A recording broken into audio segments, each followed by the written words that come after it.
Hello friends, स्वागत है आपका हमारे इस YouTube channel apex GS express में।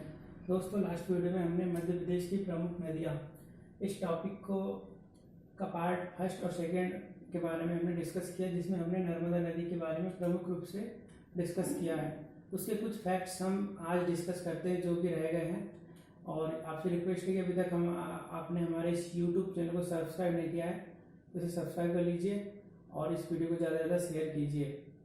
तो चलिए हम देखते हैं नर्मदा नदी के किनारे बसे प्रमुख नगरों के बारे में।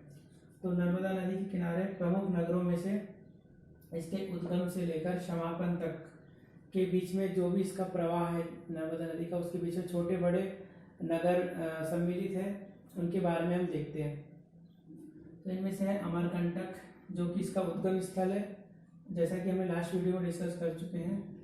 अमरकंटक के बाद इसका प्रवाह डिंडोरी से होता है। डिंडोरी के बाद ये मंडला जिले में, और मंडला से फिर आगे भेड़ाघाट जबलपुर होते हुए नरसिंहपुर पहुंचती है। नरसिंहपुर से फिर होशंगाबाद से हरदा, खंडवा, खरगोन और फिर बड़वानी और झाबुआ के बाद ये गुजरात में मिल जाती है, गुजरात में खंबाती खाड़ी में मिल जाती है।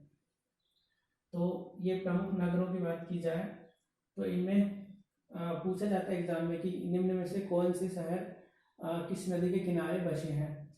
तो यदि आप इनको याद रखेंगे, इन शहरों को या कस्बों को याद रखेंगे, तो आप आसानी से आंसर कर पाएंगे। तो ये प्रमुख नगर हैं, इनके बारे में आप बार बार पढ़ेंगे, 2-3 बार पढ़ेंगे, याद हो जाएगा दोस्तों। नेमावर जो है एक प्रसिद्ध तीर्थ स्थल भी माना जाता है, जो कि जैन व हिंदुओं का प्रमुख तीर्थ स्थल है। ओमकारेश्वर, जिसे मानधाता भी कहा जाता है, इसका प्राचीन नाम मानधाता भी है, और जिसमें एक शिवलिंग भी है ओमकारेश्वर नाम से। मध्य प्रदेश में 2 शिवलिंगों में से एक है। और इसके बाद हंडिया, जो कि हरदा में पड़ता है। पड़वा, जो कि खरगोन में आता है। महेश्वर, ये भी खरगोन में आता है दोस्तों। और निमाड़ के अंतर्गत पूर्वी निमाड़ और पश्चिमी निमाड़ आते हैं, जिसमें पूर्वी निमाड़ में खंडवा और पश्चिमी निमाड़ में खरगोन आता है। तो खंडवा और खरगोन को ही निमाड़ के नाम से जाना जाता है दोस्तों, निमाड़ अंचल के नाम से जाना जाता है। खंडवा खरगोन के बाद ये बड़वानी जिले से होकर झाबुआ में पहुंचती है, और झाबुआ के बाद ये गुजरात के बड़ोदरा जिले से होकर के खंबाती खाड़ी में गिर जाती है दोस्तों। गुजरात के भरूच नामक स्थान पे ये मिल जाती है अरब सागर में, खंबाती खाड़ी में। ये तो था नर्मदा नदी के बारे में, नर्मदा नदी के किनारे बसे प्रमुख नगरों में। दोस्तों, ये सारे फैक्ट्स काफ़ी इंपॉर्टेंट है, नदियों से बहुत क्वेश्चंस आते हैं एग्जाम में। आप एक एक फैक्ट को बिल्कुल ध्यान से पढ़ेंगे, वीडियो को 2-3 बार देखिए, बिल्कुल याद हो जाएगा। और यदि आप मैप देखना चाहें तो मैप में ये अमरकंटक से होकर के ये डिंडोरी से मंडला से जबलपुर, नरसिंहपुर, हरदा, खंडवा, खरगोन होते हुए ये बड़वानी और झाबुआ में पहुंच जाती है। तो इसका ये रूट मैप है दोस्तों। तो इस प्रकार नर्मदा नदी के बारे में हमने लगभग सारे फैक्ट्स कंप्लीट कर लिए हैं। अब हम बात करते हैं चंबल नदी के बारे में। चंबल नदी मध्य प्रदेश की दूसरी सबसे बड़ी नदी है, और इसके उद्गम की बात की जाए तो इसका उद्गम होता है जानापाव पहाड़ी, जो कि महू के निकट है और इंदौर में आता है। महू काफ़ी फेमस स्थान है दोस्तों। इससे और एक फैक्ट भी आपको याद रखना, यहाँ महू में ही डॉक्टर भीमराव अंबेडकर जी, जिसे फादर ऑफ इंडियन कॉन्स्टिट्यूशन कहा जाता है, इनका भी जन्म हुआ है महू में। तो इसका चंबल नदी का उद्गम जानापाव पहाड़ी महू से होता है, और इसका संगम जो है यमुना नदी में इटावा के पास होता है। इटावा उत्तर प्रदेश में यमुना नदी के पास से मिल जाती है। तो इस प्रकार ये यमुना नदी की सहायक नदी है चंबल। चंबल की कुल लंबाई की बात की जाए तो इसकी कुल लंबाई है 965 किलोमीटर। इसके प्राचीन नाम चंबल नदी का काफ़ी बार पूछा जा चुका है। इसका प्राचीन नाम है धर्मावती या चरमावती, बहुत बार पूछा जा चुका है दोस्तों, बिल्कुल याद रखेंगे।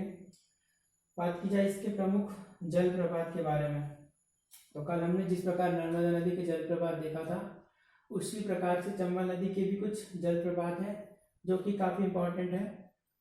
इनमें से है चूलिया जलप्रपात, राहतगढ़ और पाताल पानी। चूलिया जलप्रपात कोटा जिले में आता है दोस्तों, राजस्थान में, जो कि 18 मीटर ऊंचा है।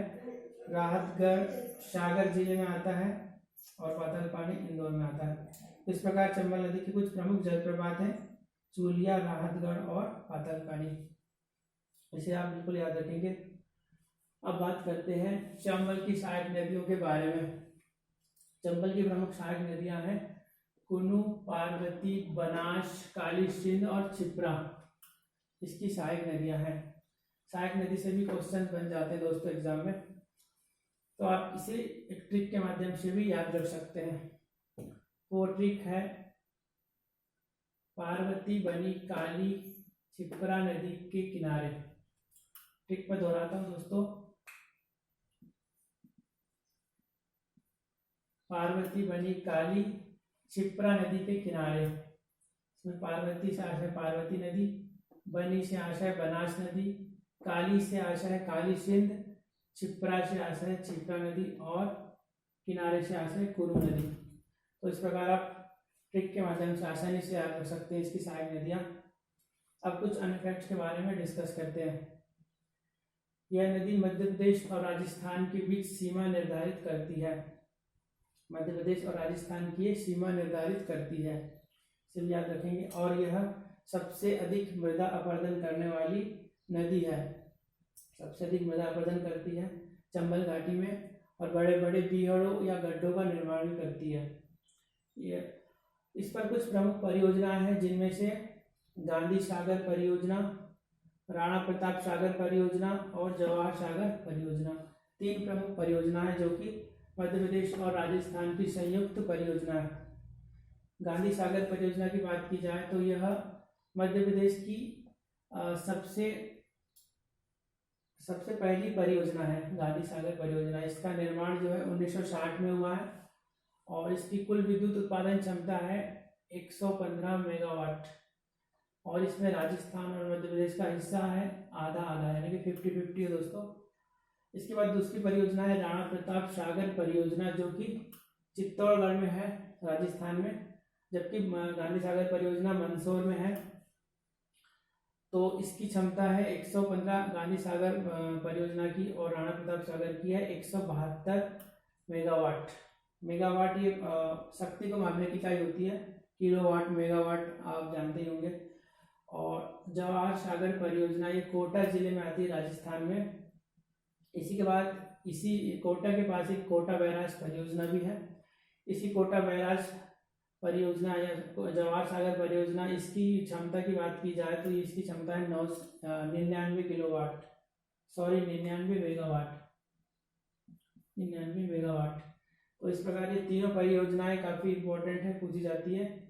और जब मध्य प्रदेश की प्रमुख परियोजनाओं के बारे में हम जब डिस्कस करेंगे उस समय भी इसके बारे में डिस्कस करेंगे। तो ये था आज चंबल नदी के बारे में वीडियो, और इसके कुछ जो थोड़े फैक्ट्स रह गए हम नेक्स्ट वीडियो में डिस्कस करेंगे।